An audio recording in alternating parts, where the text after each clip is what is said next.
Welcome to another exciting edition of Coffee and Conversation.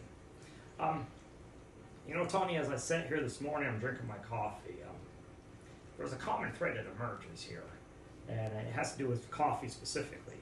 I don't know how you feel about it, but when I think of going to church, for me, New Harvest is the sanctuary to attend because we get coffee. What say you? Well, Jason, there's benefit to having coffee in the morning, but from my perspective, coffee can become a distraction. It's a crutch, if you will. It interrupts with the learning experience and the teachable moments because you get an urge, you pick up a cup, you take a sip, and you're no longer attentive. Well, I would actually argue to the contrary for two reasons, 2 points I want to raise. Number one, a lot of times I'm tired, and coffee kind of gives you that extra kick in the butt to wake up, which in theory makes me more alert versus dozing off in Three Crosses where it's so big, nobody's going to notice you sleeping anyway. Number two, and this has nothing to do with church, but in a lot of cases, coffee just makes things tolerable. And I'll give you a good example. Coffee makes you more tolerable. To refute argument number one, what are you trying to say about pastors' preaching skills? I'm not saying anything about pastors' preaching skills. What I'm saying is with you, and given your advanced age, Three Crosses and those comfortable seats give you the opportunity to doze off, close your eyes. Oh, nobody's going to notice me sleeping until you start snoring.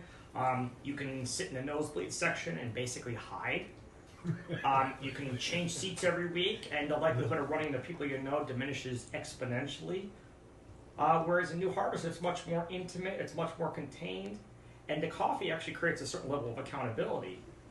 In that, by having a cup of coffee, let me tell you what, if I start to doze off, I'll spill my coffee, and that will jolt me awake, and everybody else will know that I'm sleeping.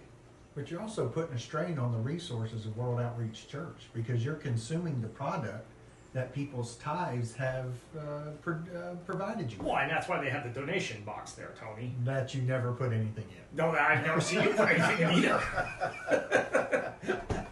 But you lose some other benefits of not being in Three Crosses. The main benefit that you lose is getting out approximately 10 minutes before New Harvest does so you can get your kids and get out of the parking lot before it gets too crowded. Well, I would argue to the contrary that by staying longer and having coffee is actually the glue that binds and brings people together, that creates those moments of fellowship.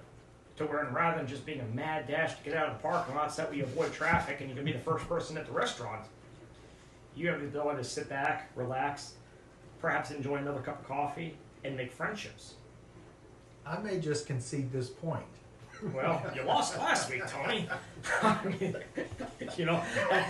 way I see it is 2-0, which makes you the big loser so far. You do need to drink more coffee.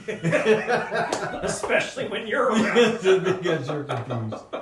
You're definitely confused. No, but in fairness to Three Crosses, there is a certain level of intimacy and engagement that exists there because of the fact that everything is live versus watching a video screen.